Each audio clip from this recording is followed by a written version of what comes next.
I guess we'll go ahead and start this meeting. Currently, the president will be here, so I will be taking over the meeting for tonight. We'll start off with the president. I pledge allegiance To the flag of the United States of America and to the republic for which it stands, one nation, under God, indivisible, with liberty and justice for all. So 4 o'clock, yeah. All right, we'll be here. Jason.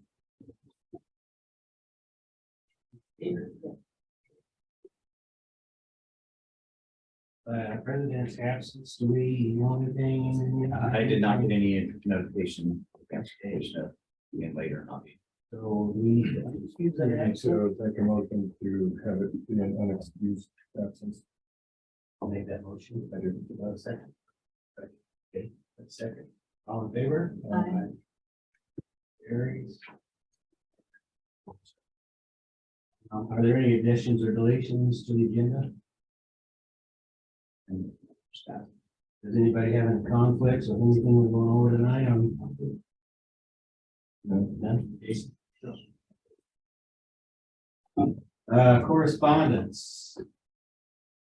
So behind the agenda in the packet, you'll see we at the very end of last month, we got the notice of award on the $18,000 HRSA direct funding grant that will be covering 1 year of the peer support program.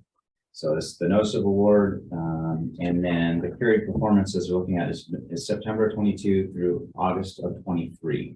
So we don't have an answer on yet. We did submit all the other paperwork that we needed to do for it, because it was just submitted as a request through the congressional, and the program in concept was what was approved. But now that it's finally actually got approved through that, we then submitted all the paperwork that needed to do for that. That's now been noticed as an award, and now they're just going through the funding process. So what I don't know yet is if it'll come, how soon it'll come. It's a fiscal year thing, so typically they try to do that funding by the end of the year. But I don't know yet if it'll come as a lump sum or if it'll be a, say, like a quarterly disbursement, and then we do quarterly reporting on these type of things on just showing the payments, but it's directly tied out to 12 months of the peer support program. So Okay. as soon as we know a little more about when it comes, it may actually spill over into next fiscal year, depending on how the funding comes. So, Okay. but at least we know it's coming, and we're doing all the stuff we need to do this, That's great. We can use that. get the money coming. So we had, we talked about, we had factored it into this year's budget, just thinking that we knew about it in February that it was going to be approved, just didn't realize the time it was going to take to go from that point here. So. We can only use it for September onward. So we would submit the receipts for stuff for September on, but we may get it as a lump sum, you know, as typically, and sometimes that's how those things are. There's no match in this. It's just will be the 18,000, and then our performance will be each quarter we're reporting on what we spent those funds on. So in theory, we're going to send the 3 months of payment receipts for that through that process until it would be like September through the August timeframe of 2023, and then that would cover the full 12 months and the 18,000. Cool. Thanks for doing that.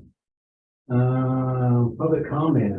Member residing in the district that has any comment about anything at all. If anybody has any comments, we're going to limit to 3 minutes per person. So if anybody wants to come on up, come on up. And we just signed in just to help a little bit there. So.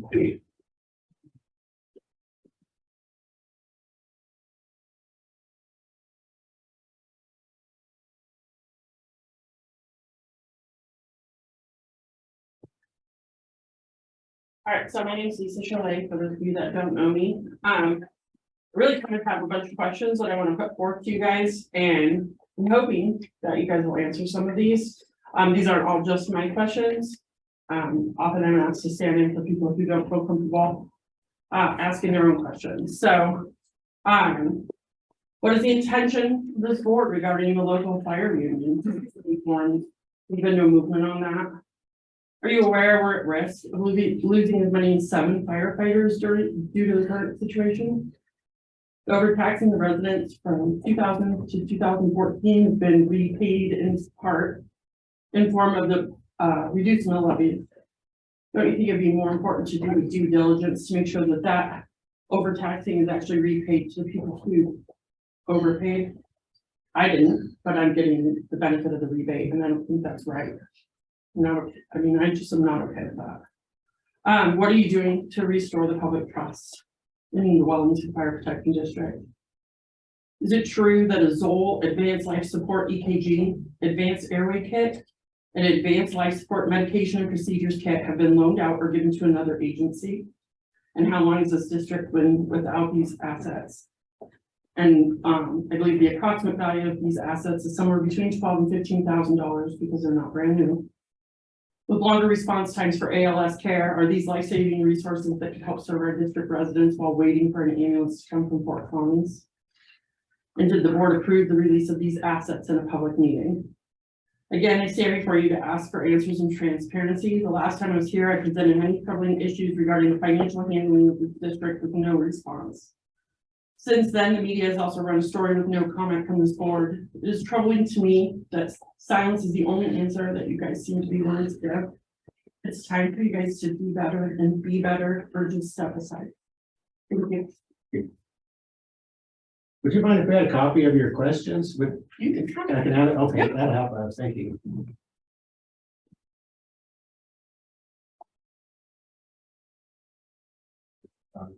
Do we have any other comment? Anybody else got any other comments? No other comment. I have your list of comments and we'll get some kind of response.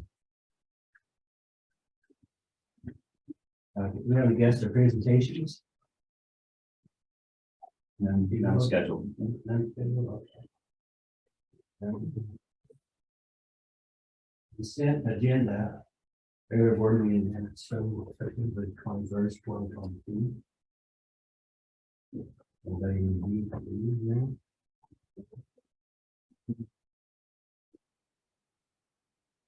You have any questions? No. Okay. Need a motion to accept those? Motion to accept the September 21st, 2022 minutes. Second, all in favor? Right? Aye. It's Peter and Sarno and then, Mike, do you have a report? I do. Things will come through. So first, our newest firefighter was here with us last week. Cody Seals, our other newest firefighter, started with firefighter leverage. Cody comes to us from previous law enforcement time in Wyoming, but then most recently as a part-time firefighter with Windsor. Yeah, here, so it's glad to have him here with us. Jump right in once he should now. He signed with those guys and so he's doing a great job. That's glad to have you here. Thank you.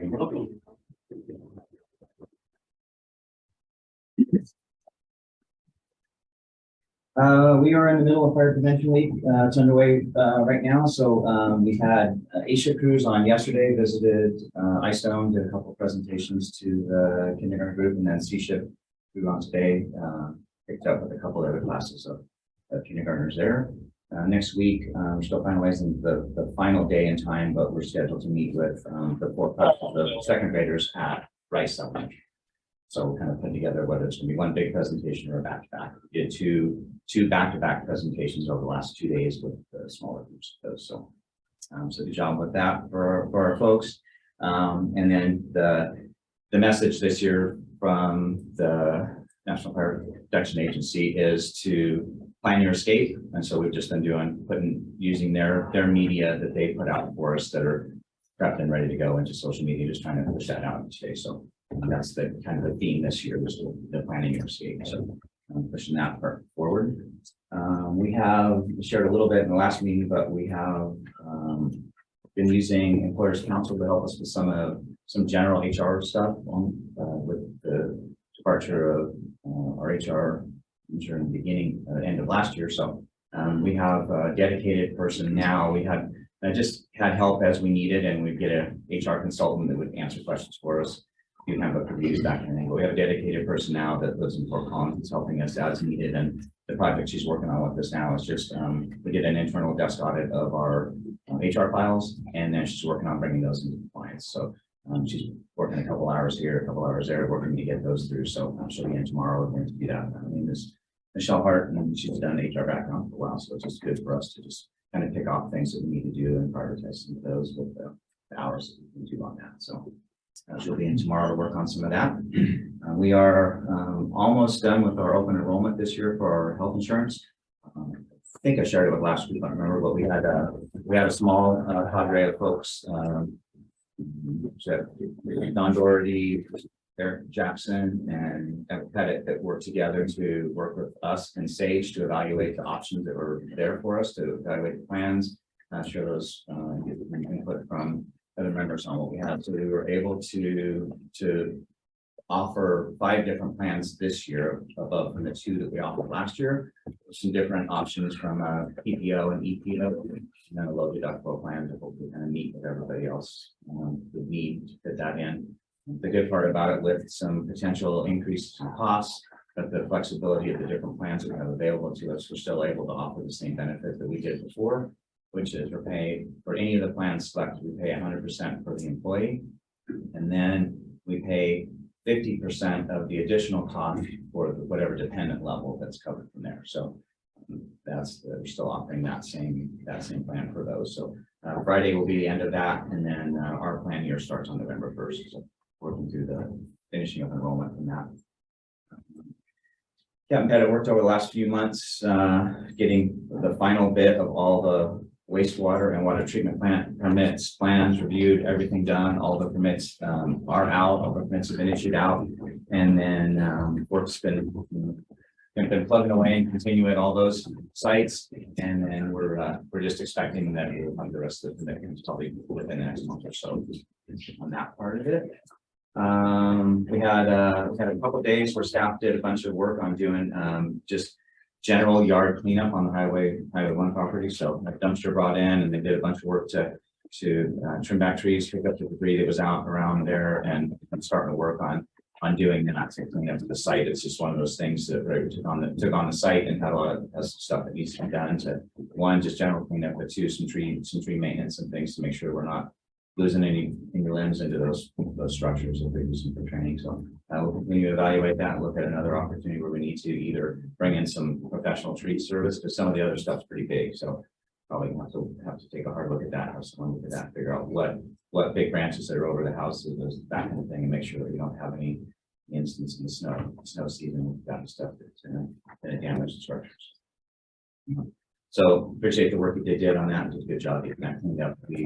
We had BFA reach out to be able to do some cross training there, and then they're doing their recruit academy. So we've done, some of the crews have done some training with like Engine 12 and the tower.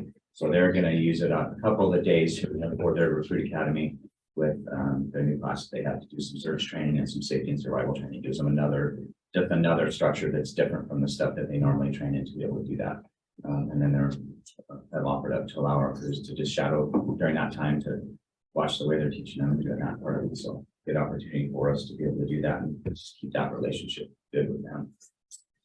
We have completed the transition into bill.com with the exception of just the final piece of having the last couple signatures done at the bank. So we paid all the bills this month in that, and then we're going to continue going forward on that. So with that one, the last couple steps that'll happen is we should have by Friday at the latest, the bank should be done with doing all the updates. They needed to do a lot more validation of everyone that had signatures on that to get it all in place, and then have to do it as one bulk. So what'll happen is once they're all done, you call me today just to give you another update on it. That like on Friday, once they get all, I'll let you know, and they do is you can go in on your own time, whenever it's free to go in, do the signature block, and they'll just validate off of your ID that that's the right person and sign off of that. With that, that'll allow us to add the last 2 that need to be in as payers for bill.com. And the workflow process that we set up with James Vincent will be that I'm putting the invoices and supporting documents into the inbox, and then JVG staff will turn those into the bill, and then Sarah will do the first approval of making sure that the bills are correct, everything matches up, that kind of thing.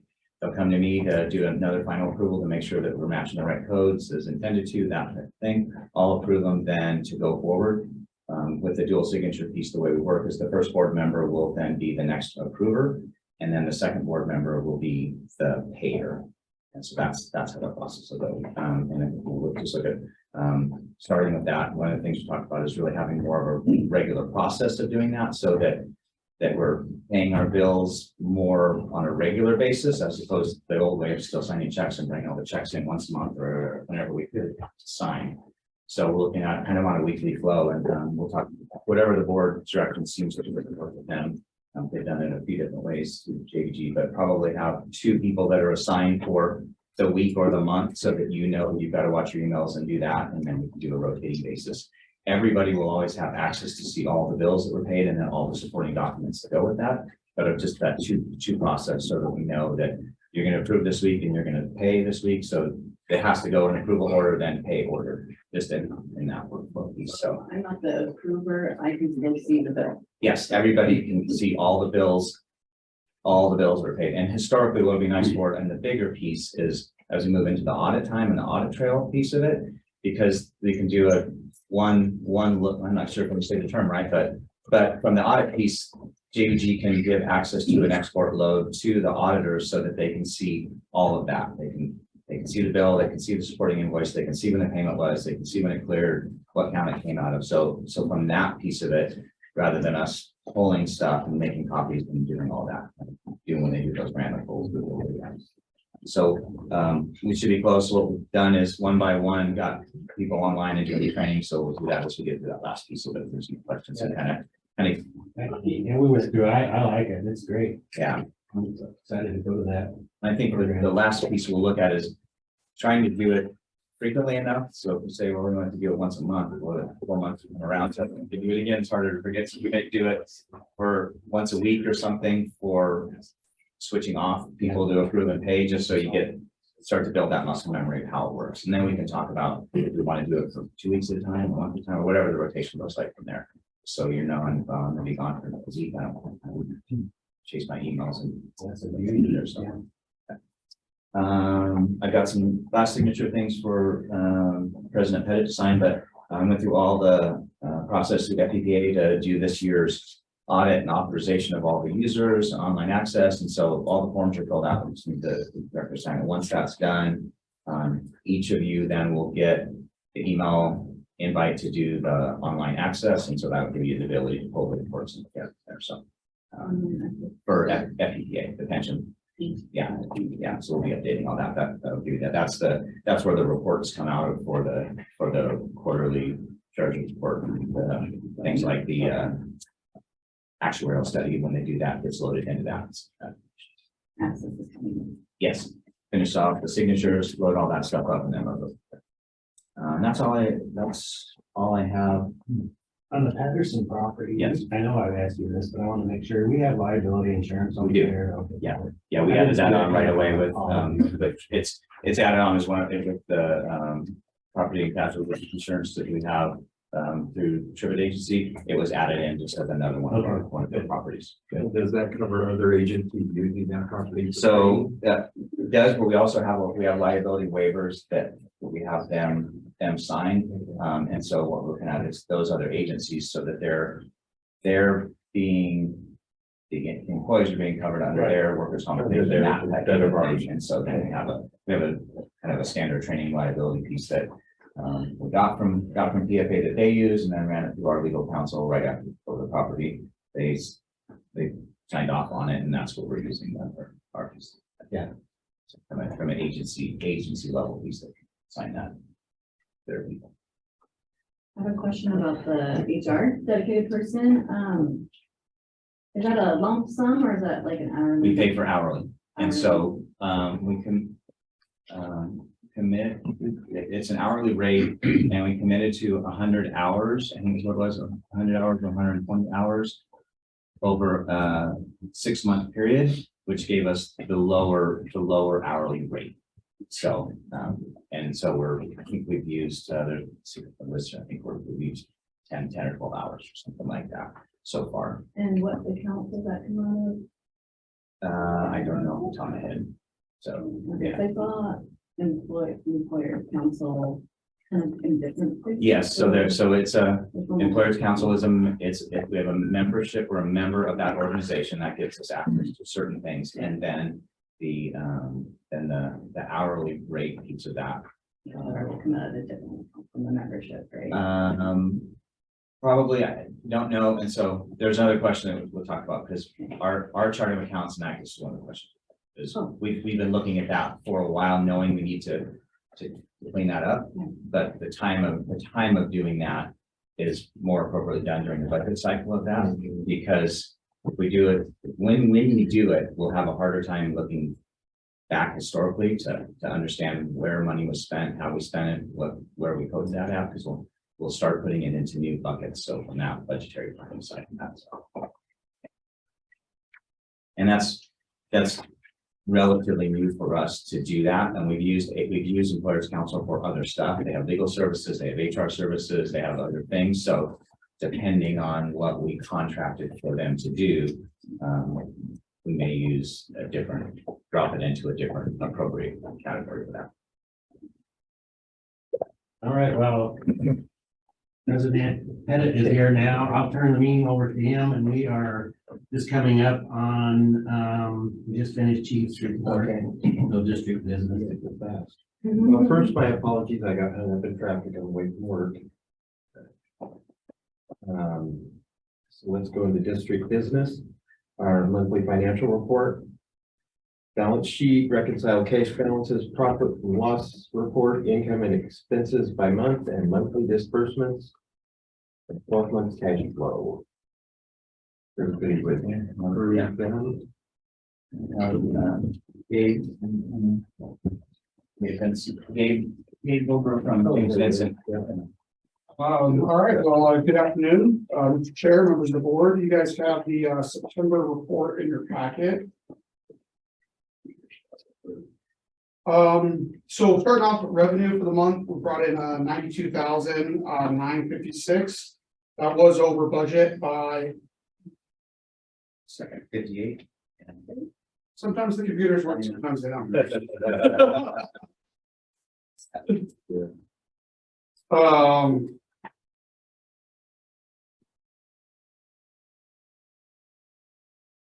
Okay, so we were over budget by 58,000. Predominantly driving that variance is property tax collection. We were over by 49,000 for the month. Looking at total expenses for the month, happy to report that we were under budget on total expenses for the month of September. We were at 200 just over 280,000, which was 24,000 under budget for the month of September. As far as year to date goes, total revenues at 3,285,000. We are over by 262,000 on revenue. A lot of that is due to timing on property tax collection. So we just aren't going to see much more tax revenue come in for the next couple of months till we hit the end of the year. And then again, good note on the expense side as well. We're at 2.3 million in total expenses, which is under budget by 27,000. So again, kind of start off the year a little bit over. We have the amended budget now in place, working through that amended budget, and that's improving our position. The final thing I want to point out again is when we look at our year-over-year cash position, and that's back. Yeah, so I'll get to that, right? Yeah, absolutely. Yeah, it's page 19 of the board report. Yeah, so when we look at our kind of year-end cash flow position, you'll see we ended the month of September with 1,100,000 total cash on hand. Now, obviously, we have outstanding liabilities based on those, but if we had everything paid off by year end, we'd be in a deficit of about 300,000.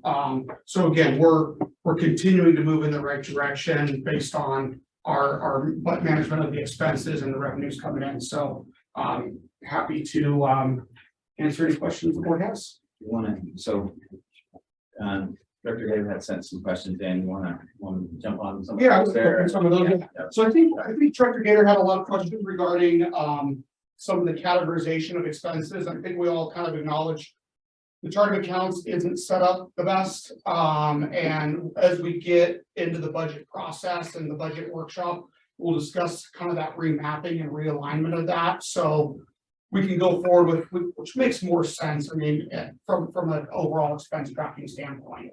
So those will kind of get addressed more globally as we go through that budget process, but some of the specific ones regarding a charge for $122 for banking fees. And that was related to a late fee on the line of credit. We do have some issues with timing on when the bill comes in and when it's due. So that's getting addressed through the bill.com process. We also have some categories that are over budget. Yeah, we're monitoring that closely. Obviously, as I mentioned in my report, overall, we're under budget. As long as we remain under budget overall, we don't have any issues. But if we do end up over budget in totality, we will have to bring an amended budget to the board, another amended budget to the board to address any overages and that just keeps us in compliance with statute. And we're watching closely on those line item ones to know that there needs to be sort of an offsetting savings in other things as we hold on to know that some things are trending over. And from that historical perspective, even we did the amended budget, we still didn't have a really good idea on what we've been spending versus what we should be spending or need to be spending on. So some things are in progress were happening this year that we really didn't do much to change for, but we did do some other things midstream, probably in the previous meeting to change some of that. Looking at fuel, knowing fuel prices were going up and looking at a way to manage that going forward. Verizon phone service, we've got about 25% off, almost 30% off the phone bill just by paring down the amount of phones we had in that. So going forward, savings over the last few months of the year and going. And then I think the last one that's not related to chart of accounts and coding stuff was regarding a transaction with One Vision. Yeah. It's actually Costco. And It's for public education. there was two line items that were under both of the purchases were at Costco, but somehow just on the coding of that, it showed the vendor was One Vision, even though it was credit card charges. So two at Costco, both Yes. for Canada. Yeah. Got it. Okay. Yeah. Thank you. There was one, let's see. Oh, and the other thing you asked, and it kind of ties in that same thing about a couple of the other, we have membership dues and those kind of things. That's the same type of thing. We're watching through those, and that ties into that same line item where we know that one was over budget. We also looked at historically, we're paying for a lot of different memberships, and we've been same thing, evaluating those that we are paying for and what we have and what memberships we're paying for, and paring down a lot of those. But again, we were midstream in some of those and looking at what we won't maybe be doing going forward. I think memberships and then the vector check, which is Yeah. the Oh yeah, vector check it. That's what that is. That is that's a software we use when we do the inventory. Actually the daily apparatus checks or equipment checks, and so we record that electronically. They've done the checks on us, and that's what that service is. And then the heart and cancer award. So there's two pieces of it. It under health and safety, there's the premium that we pay for that. And then from a revenue side, recognizing the revenue, because some of it is that there's a state match for some of that. So that was one of the things we look at health and safety this year when we did the amended budget. I didn't have to tell these guys to show them that what category that came out of from the year before when we paid it in 2021. So we didn't see where that was paid, and we missed that in health and safety when we did the amended budget. That's why health and safety right now is over for the rest of this year. But we have shown that we factored that into the proposed budget, and then we show it as a expenditure in health and safety, and then the proposed typical state match that would come back for that as a rebate back on the revenue side, because we get it back after we've paid the thing in, and once we've paid it and all that, so can't see that money back. So some things that, so I understand that overall, we need to be below budget. So when we have, the sub budgets that are over, such as the public education or the small equipment parts, we don't have a budget for that. I don't think we have a budget at all. Yeah. That's zero budget, but yet we spent money in that. Is that something where we want to move that to a different category? So it doesn't, I don't know. What would- So it's tough, because sometimes, you know, the concept of, well, we've got a budgeted category, so should we put that expense into there? Frankly, it's better to track what the true expense is and have it in the category that matches its true expense. Okay. But I think again, to your point, in your questions before, I think there's some fundamental issues with some of the naming of the accounts and the creation of some of these accounts. A better consolidation would give clearer information to everybody, including the management of the budget piece and categorizing those within accounts going forward, that do have budgeted dollars. So as far as like my Zoom and ROM WAD, right? Yeah. Those seem to be in the wrong category. Are we gonna correct those? Well, that's part of like the bigger discussion about the whole, making sure we've got those in the right, understanding how those fall. We historically looked in certain ways that they fell and they broke over other categories. So those are things that we need to clean up all of the chart of accounts, look at, and then we can recode some of those if we need to, if they're in. We're not like the saying ones more, anything like chart of accounts. I'm saying. right, you're saying some of them showed up in two categories, so we can move the ones from one into the more appropriate category. Right. Yeah, we'll look at those. Yeah. Are we gonna do that before next month? When are we gonna do that? When are we gonna change, make sure it's all Zoom is in the same category? Yeah, that's something that I'll probably look on and dive into those pieces. So Just because Yeah. our numbers are correct by the end of the year. Yeah. We have everything in the correct, okay. Great.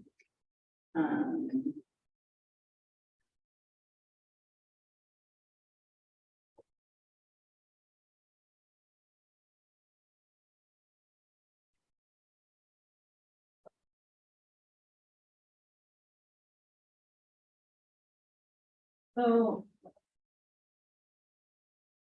One more question. Any more debt service to be paid for the rest of the year? Do we know? As far as scheduled debt payments or like the line of credit and The category that says debt service, whatever is put in that one.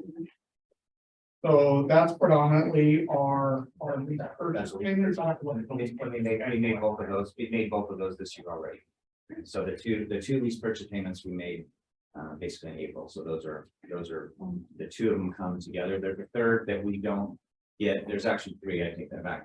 Two of them are tied to the impact fee account, but one of them is not. So we make like one in March and the other two in April or something like that. But they've all been made for the calendar year of this year. Okay. So. I'm good with I would like to make a motion to approve the financial report stipulated that changes will be made with the categorization into the consolidate into the correct categories so that we can have correct reports. That's it. Thank you very much. Do I have a second? I'll second. David seconds. All those in favor, aye. Opposed? Carried. 2023 is proposed operating budget presentation. Well, thank you, Board Chair, members of the board. You should have the proposed budget. It should have been sent out to you. It looks like It's in the packet. you Yes. also have it in the packet. Page 20 on your Page 20 in the packet. your board packet. Sorry, starts there. We kind of spoke quite a bit about the process that we've gone through already on the budget in the last item. This is really just something so we meet the statutory requirements. We have to give it to you as a board by the 15th of this month. This is us giving you the proposed budget. From this point, we'll be doing hopefully some workshops with you as a board, continuing to meet with the chief. So there's a lot of work that needs to be done on it, but a couple of items that I just wanted to go over. Tax revenue, we saw a whopping 37,000 increase. So not a lot you can do with 37,000, but that's what we got in assessed value growth. On the expense standpoint, if you go through the personnel, you'll see a pretty significant decrease in compared to the amended budget compared to the proposed budget. That's because the amended budget had some of the expenses before we made the changes. So that's why you're seeing a big difference in here. On the administration, we're just really looking at what have we spent year to date, annualizing out those expenses, going through that process. That's some of the stuff that the chief was discussing a little bit before. Chief, you talked about the Verizon, right? Absolutely, yeah, so that was one of the items we looked at. A couple of other things, so we made an adjustment on that. A couple of other things that we know is that we've made some assumptions, because we're right in the time of doing our renewal for our workers' comp insurance. And so that's a big item, and then we're in the open enrollment period. So once those two things are done, by the end of this month, pretty much by the end of next week, we'll have all the elections done. Sage will process all of those, and then we'll know back down to the dollar of what our liability is for all the health insurance.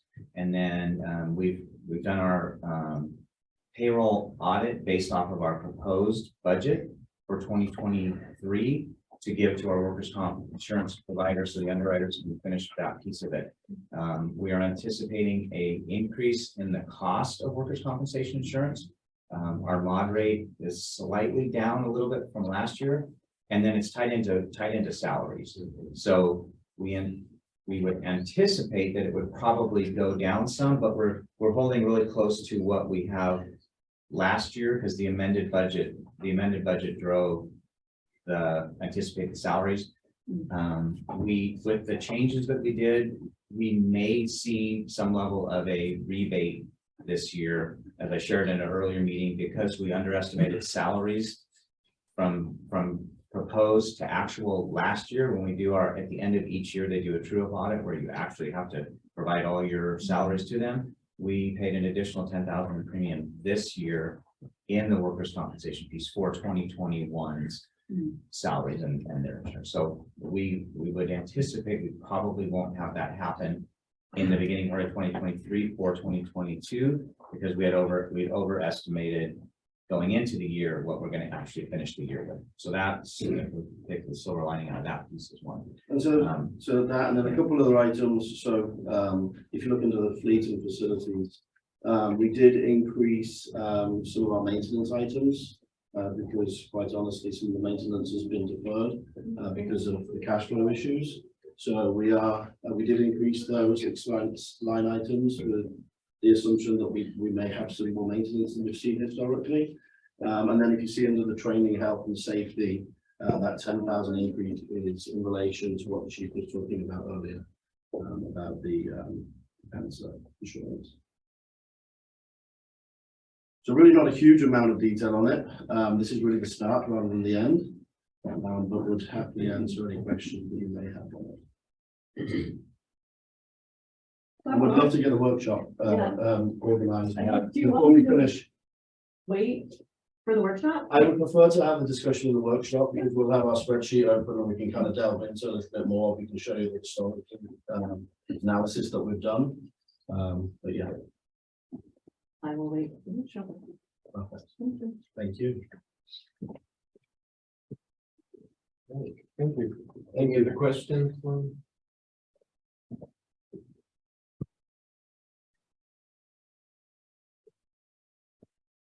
My only thought, sorry, is the membership and subscription being all everywhere.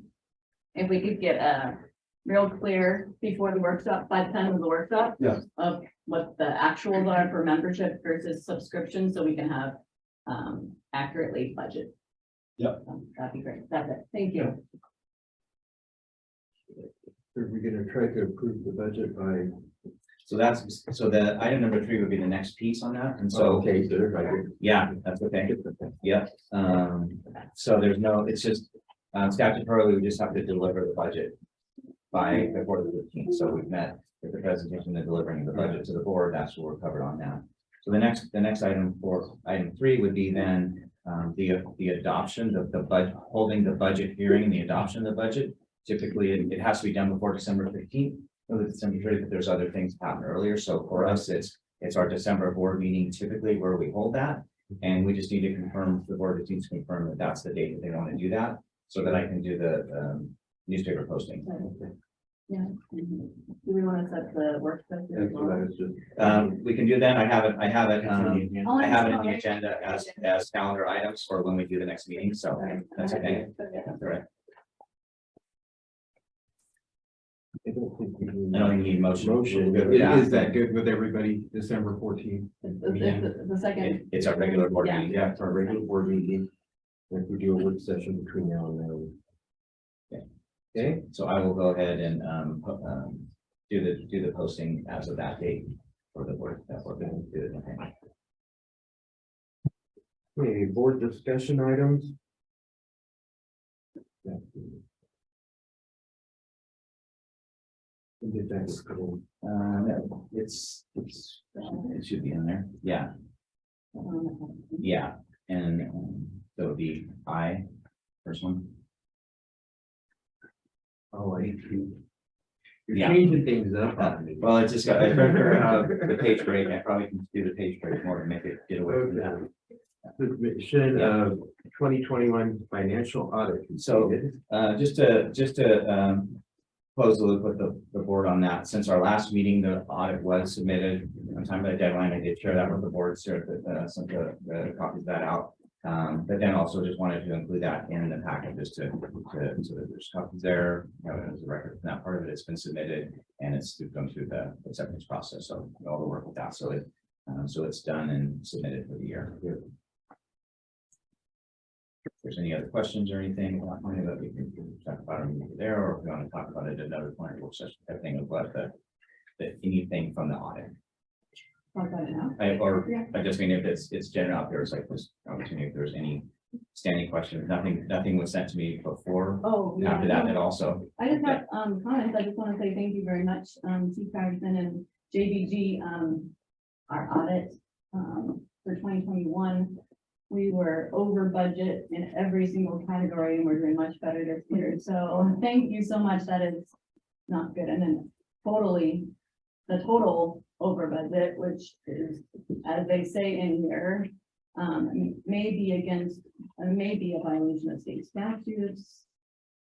That's kind of concerning. So thank you for the job that you guys are doing now. Yeah, we're doing what happened in the past, but it's past, we can't change it. Yeah, we appreciate that, and it's unfortunate what's happened in the past, and, trying to move forward and manage everything effectively, and appreciate, your diligence and the board's diligence as we move forward, because we're in a situation where we've got to continue to watch things, and so we're not out of the woods yet, but we're on the right path, so. If we do a physical audit of the equipment, say that. when have we last done, we've done a physical? That's a good question. I can't tell you the exact answer, but something that I meant to put in the board report, but this is something that staff's been working on, all of our line staff started on, is they're actually doing full inventories of all the apparatus and then entering all that into our PruSense, and then breaking those down to be able to know what equipment is on each apparatus and then what's in the where they are market-wise, that kind of thing, so that we can track all that. Do you know when the last physical audit? I don't. I know we've done it. Yeah. I'm not sure. Yeah, I'll look into that. I don't know if the staff has been here, that I can look into that for you and then respond back to that. We are, and then time to do that. Any other questions? I do have a question, just so we don't get in the same situation that we did before. Is there some kind of policy in place where the staff is not allowed to go over budget without asking for our permission?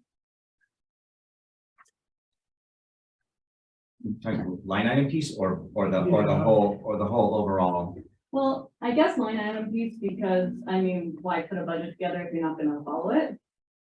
Well, and I understand that part of it, but the one thing that's a challenge from us from this type of piece is that we do the best from a historical perspective to try to predict right now what's going to be happening 10 months down the road. And that's why there is the process of doing an amended budget. If you need to do that, things come out, if we do have apparatus break or something like that, or we have additional costs on those pieces of it. But the important part for us is that monthly monitoring and seeing where we are from there. And especially in a case where if we don't have reserves, don't have other funding source to say that we planned on being here, but because of things that happened, we've trended past that. And that's where the management side of it, me, is responsible for doing that. And it should be me that's making sure that we don't do that. And when those things happen or are trending to happen, that we're clear in how we're reporting it and what we're talking about it, so that the board doesn't need to make those decisions on it. We're making some other changes to do that. And then otherwise, we just have justification for what has been happening or what happens that way. So you come to the board for big things, but just little overages? Because we don't see it until after the money's already spent, so we can't stop it from being spent. Well, that's, I'm the one, once you approve and adopt the budget, then it's my job to approve the purchases and things. Otherwise, we do have rules that say if it's a larger contract, if it's a larger purchase, then it has to come to the board for those type of things. So If we do have an average or an overage, then the chief has to answer to us as to why we haven't, and have gone over budget. Chief, to add to this and your question, so the legal level of budgetary control set the fund level, so you as a board approve the fund level budget, so that's the total number. And kind of what's in place, to your question here, to protect the organization, to protect the district, is these monthly reports. You're bestowing the chief with the authority to spend within that dollar amount. As he needs, and to his point, we may think we only need $1,000 in, building maintenance, and then the roof goes, so. But then when we look at it, and that's where the board comes in on this standpoint, as we're looking at, as we're projecting out and monitoring, going, and what the board has hired us to do as well. So to act as that conduit between you and the chief is, no, we are trending over, and we think we're going to end the year over. We actually need to come back to you, or the chief needs to come back to you essentially for authority to then raise that total amount. So we can continue to spend through the end of the year. And the board has the prerogative to say, no, we're not giving that authority, and then obviously everything has to be looked at. But that's kind of where those controls and those checks and balances are in place to protect the organization on a go-forward basis. Okay, because in the Colorado state statute, there is provision for emergencies like the roof. Right, caving in, right. Where we as a board can do a resolution or an ordinance to spend emergency money that's not in the budget. Correct. I'm just talking about spending not emergency, but over budget. Right. And I just need to bring that up with chief, you're saying. Yep. Okay, awesome, thank you. yeah, and that's our big goal is to project those type of things, that start to get a true history of what we have been spending. And then like the acknowledgement is that we have historically spent more money than we bring in. That's the big piece, right? So knowing that happens, and then evaluating what things do we need to spend money on, what things do we want to spend money on, and what things do we wish we could, we just don't have money to do that. And really focus on those things that we need to spend our money on, and doing that, going forward from that. And brought it up when we talked about the chart of accounts, but one of the things we're looking at is looking historically backwards to try to figure out what of this stuff did we not necessarily need to spend money on, but we were spending money on, and what things pushed us over. And so, whether it was an expectation of certain things happening and more revenue coming in, and it didn't materialize, or during the times where, if we look at the last 2 years, we had almost $1 million more in revenue over a couple of times than we had anticipated. So there was expenditures that went with those, but did we put some things in place that should have been only one-time expenditures because it was one-time money coming in, but it turned into salaries or wages or other things that became ongoing. That's what we put in play when we had that one-time money, and then now we're catching up on the back end. So it's really important that we're looking at the one-time money for one-time expenses if we have it, and then making sure that we're not putting something in place that we can't afford to do, or that we've cut those other things that we just can't afford to do, so that we start to get a better history, so that next year at this time when we're looking at the budget, we can look backwards and say, yeah, this is the stuff we spent on. We trended to be over budget. What puts us over budget? Well, vehicle maintenance. We had an accident that happened the year before, but we paid for it. We got the money and paid that. So there's an idea on what did that, but what we can put in place to not do it again the next year, or prioritize what we're gonna spend that money on if we do run that one time.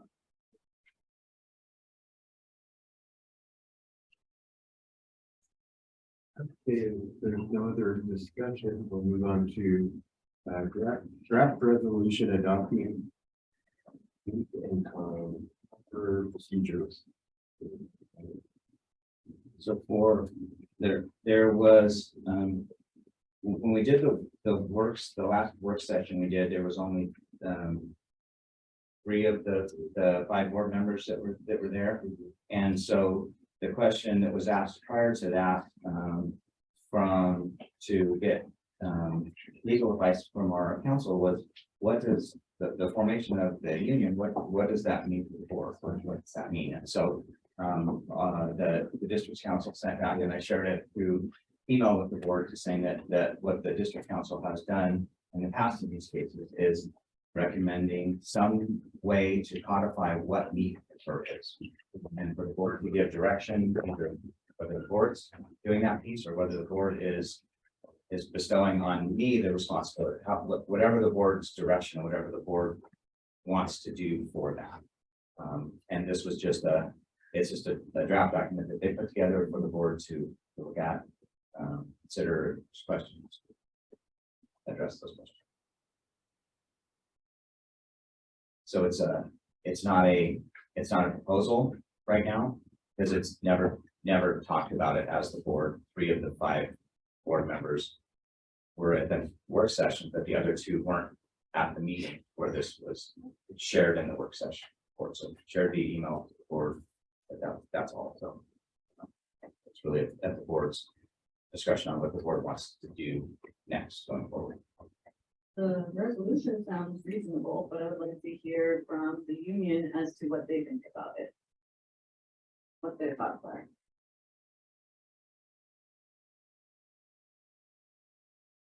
As the union president, we don't have any comment. Thank you. Is there input?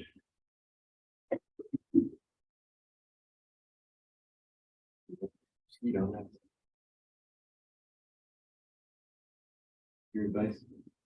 Well, what I would recommend is, and I'm going to take the direction from you guys, and I think it's really a decision on what your comfort level of understanding what the obligation of the board is with the formation of a union, and the meeting the obligation of me for to be formalized, so that both the local and is clear on who does that with them, and what the process looks like for me.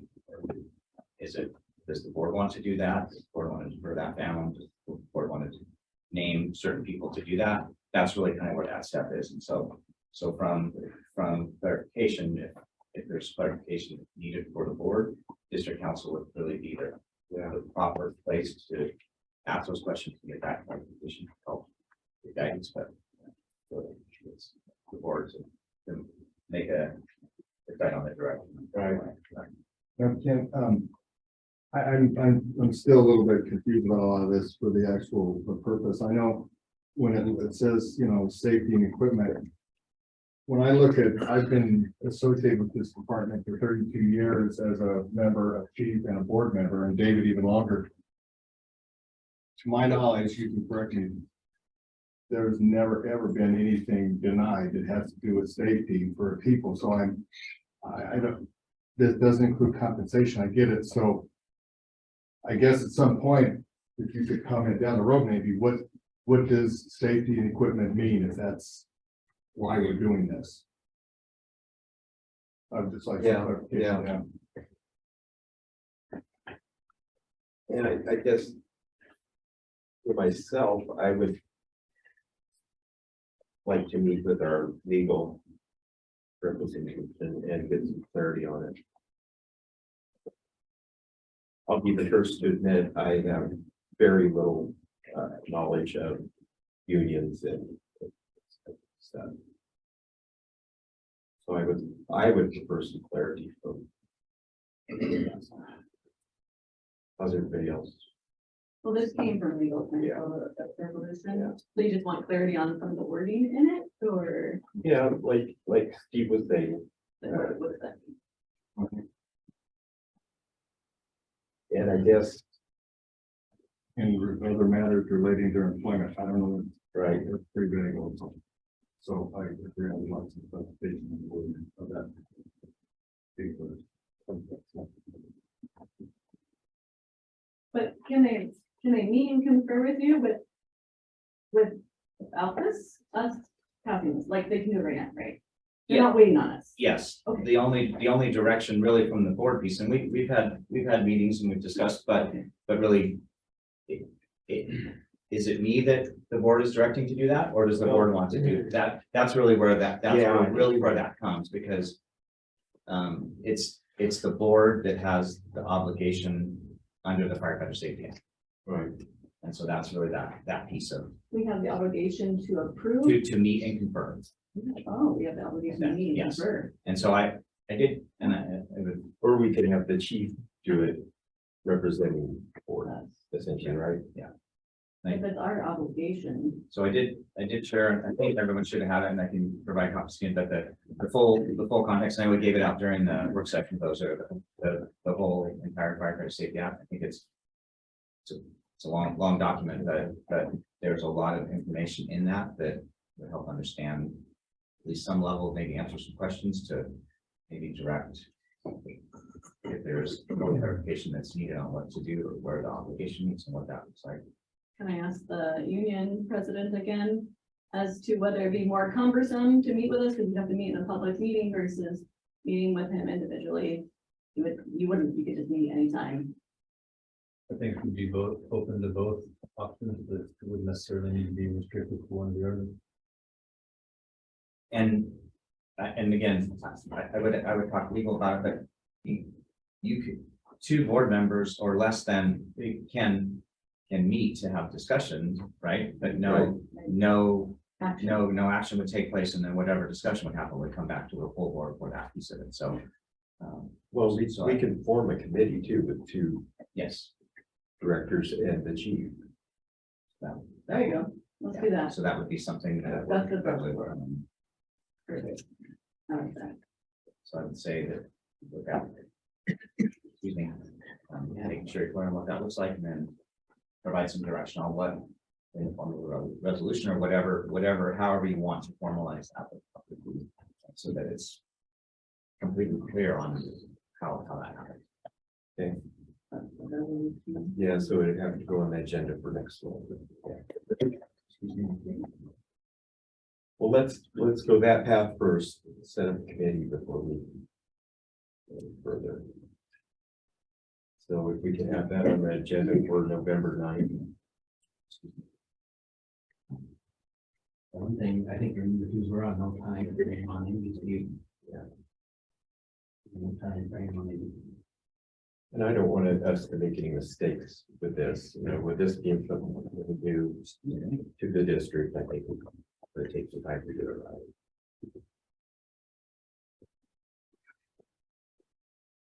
Okay, any other discussion on the resolution for adopting procedures?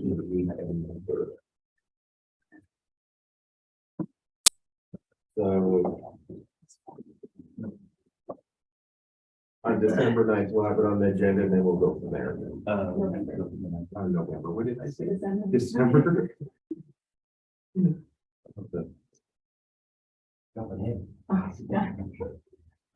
Okay, 2023 board election, polling place selection and election firm.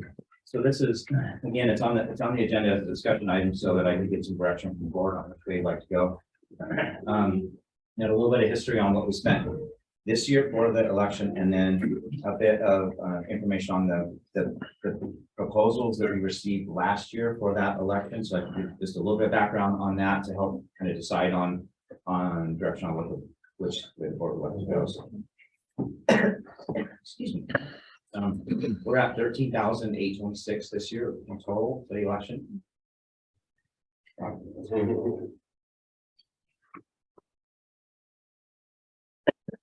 Excuse me. Of that, 190 was to legal for one of our staff to go through a DEO training, designated election official training. Oh, but then that didn't happen. Excuse me. Well, they went through it, but still it's harder to do it the first time, and be a part of that, but so it allowed us to make sure we were working hand in hand with CRS to make sure we're doing the things that we could do in-house. CRS, who was our selected firm, they totaled $7,731 in their services. One Vision, which was the printing company, it was $500 to print the judges' poll books and the roster of addresses, and then they printed 5,000 ballots. And don't know how and where that which came through, but that total came to 5222. And then there was a few other little miscellaneous things, so about $118 for the poll judges for their breakfast, lunch, and coffee and some bottled water and something like that. And then $65 to Larimer County elections for the voter registration. So that's what we paid this year for that, for the in-person polling place. The quote provided by CRS, who was the firm that was selected to do that, talked about the mail-in ballot with about 11,000 registered voters at the time. Projected about $20,350 to do the mailed portion of that. And then I'm sorry, that's for the mail ballot packets, everything piece, not the mailing of that. That's for the mailing envelopes, the return envelope, the security sleeve, the ballot, all that piece of it. So that was about 20,000 on the at the 2021 rates at that time. Postage about $4,400, and then their cost estimate to do that service part of it would be about 12,000, which would put us about 37,250 for the mail election. The in-person election, they projected the total cost to be about 27,250. So we ended up not needing as much services from them, and even though the printing was higher than that, we came in under what they projected.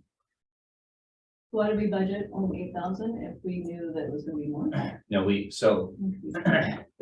budgeted higher. We budgeted like 28,000. But in the amended budget, when we did the amended budget, the election was over and everything was all in. So we did the $8,000 budget.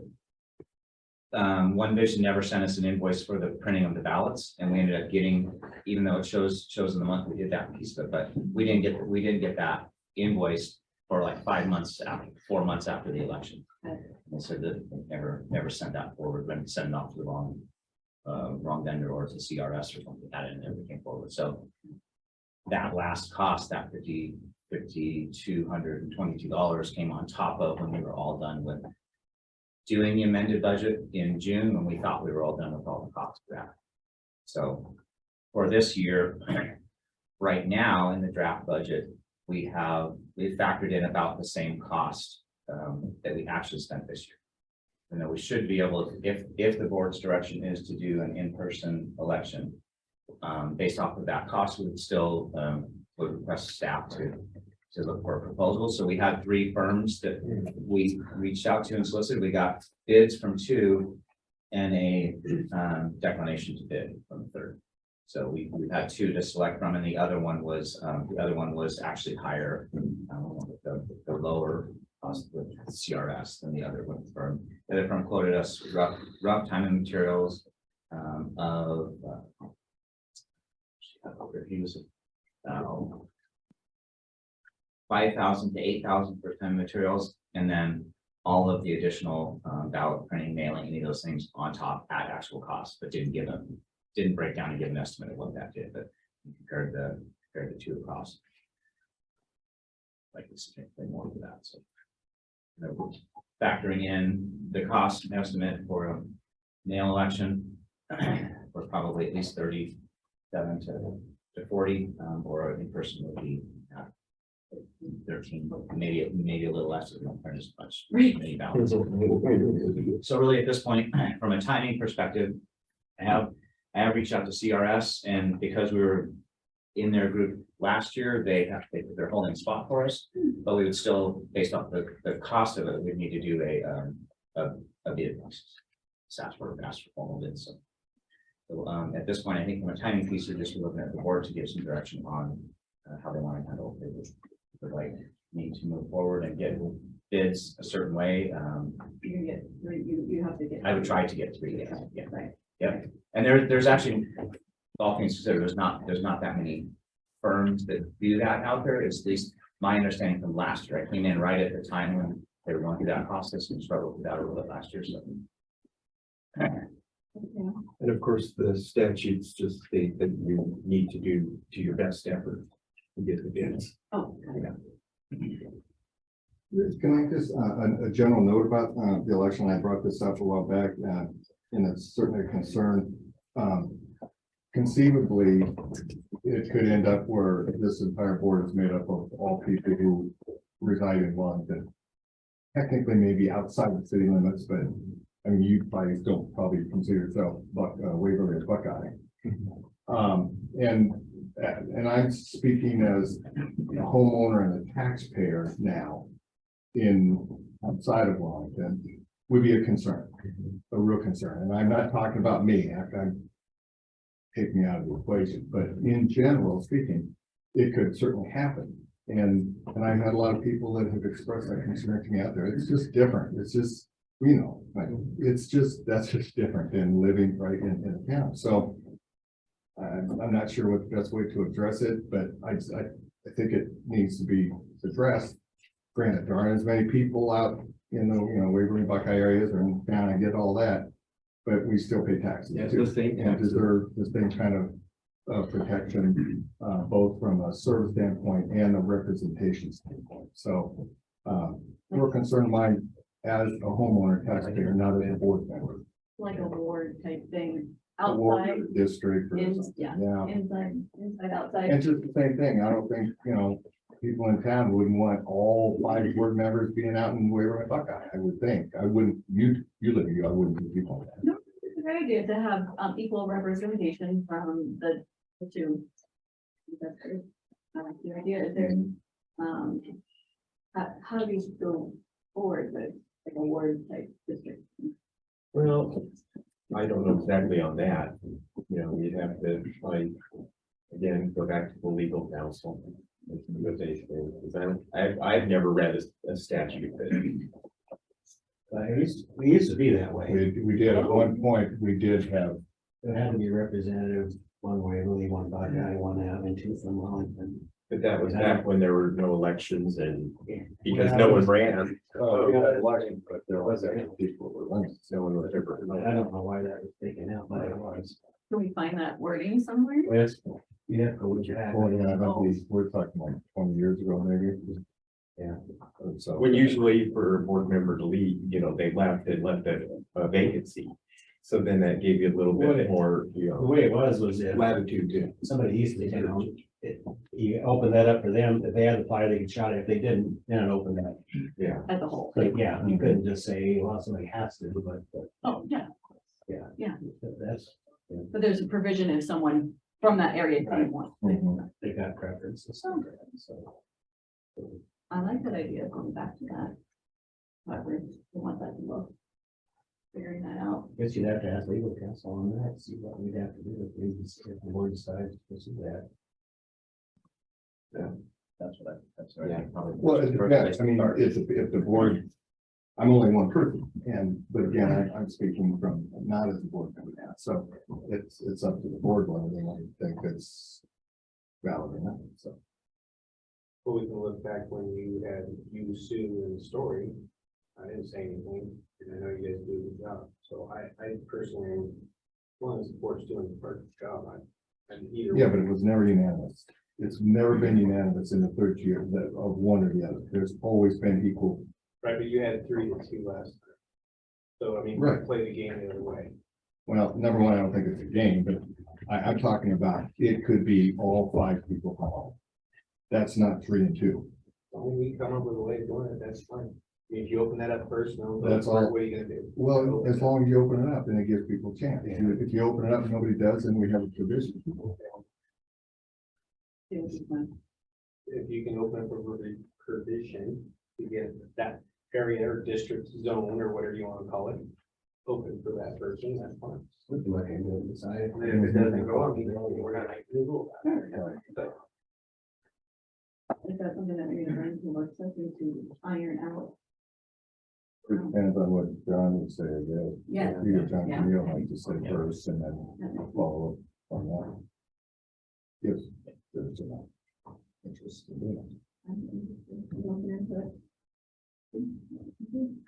And the best way to ensure it is to get as big of a pool of people running for those positions too. Yeah.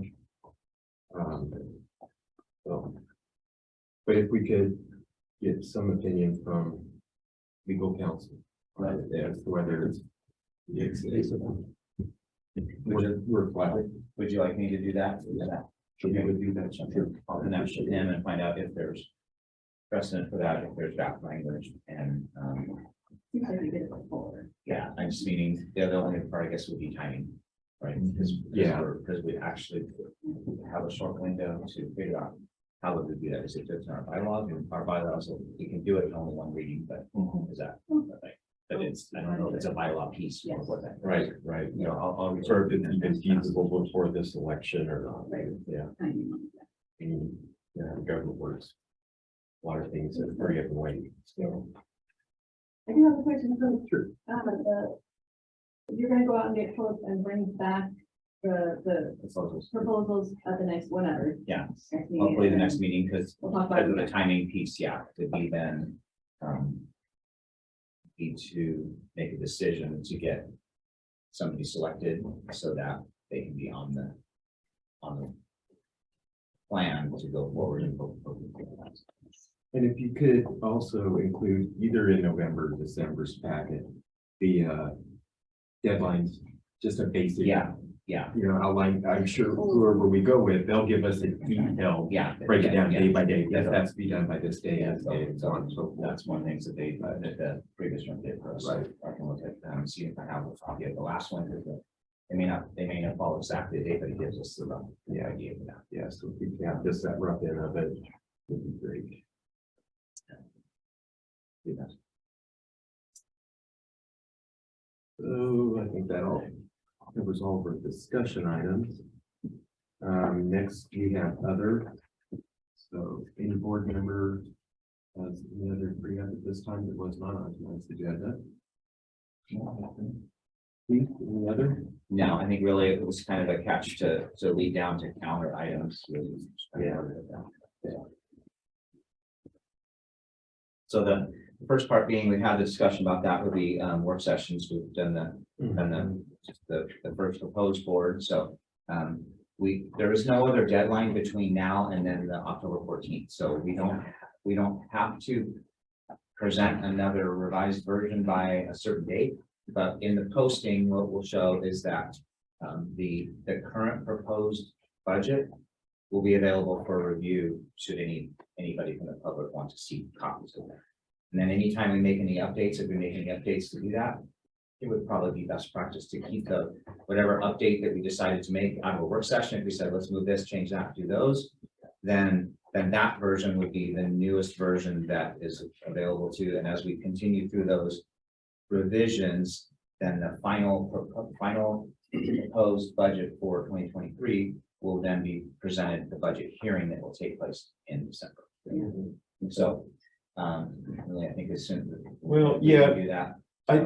As soon as we make, if we can make it public, and then hopefully if there's any questions or comments, they would come up then at November 9th meeting, which would give us a little bit of time. wiggle room. What I might propose is, it's up to you, but if we wanted to try to get a work session in towards the end of the month, because there's two other triggers on this that I'm hoping to have like hopefully by the end of next week, but I'll know for sure a little bit more. Maybe the beginning of that one, it would be what our workers' compensation renewal is going to be. And then if I have all of the elections for health, those are a couple of items on there.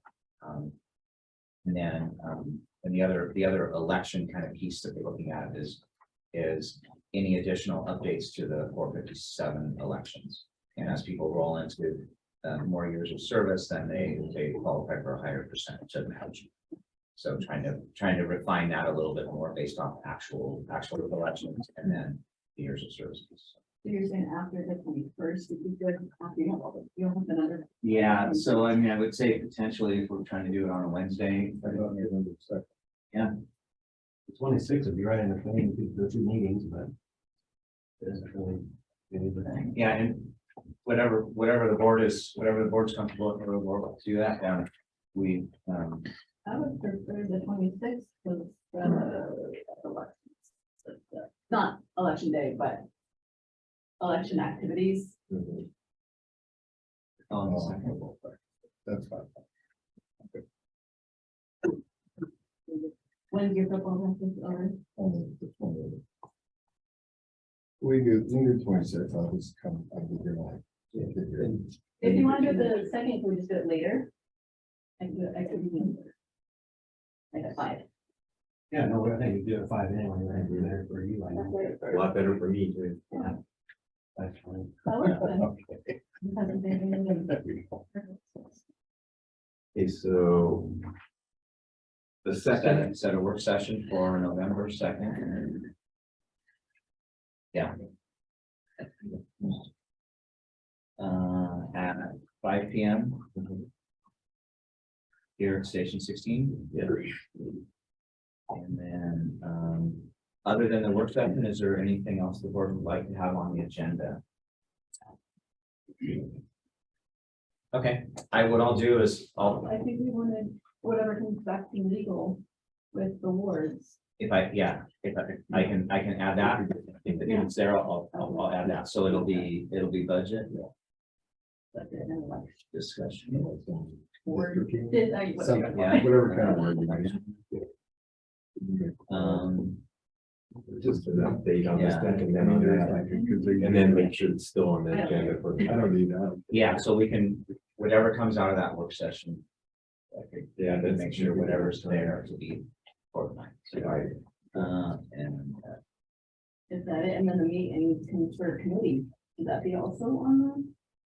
Well, we can't take any action at the work session, so it would be better on another.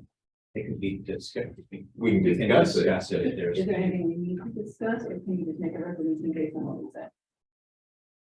I You don't- can, we can put on the agenda to discuss Has it, to if discuss we it. have some to discuss, if not, then And then, at least it's on the agenda, if it Yeah. comes up to Yeah. discuss. Yeah.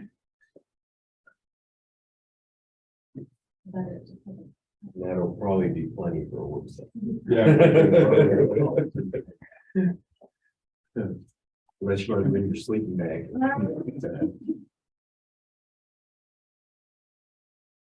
so I'll put that together, as soon as possible and then get that out to you just for review and then we'll get it posted. Okay. All right, great.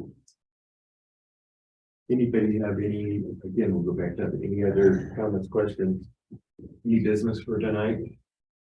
If not, then I motion that we adjourn this meeting at 5:18. Do I have a second? Steve, second. All those in favor? Aye. Opposed? Motion carries. Thank you, everyone, for coming.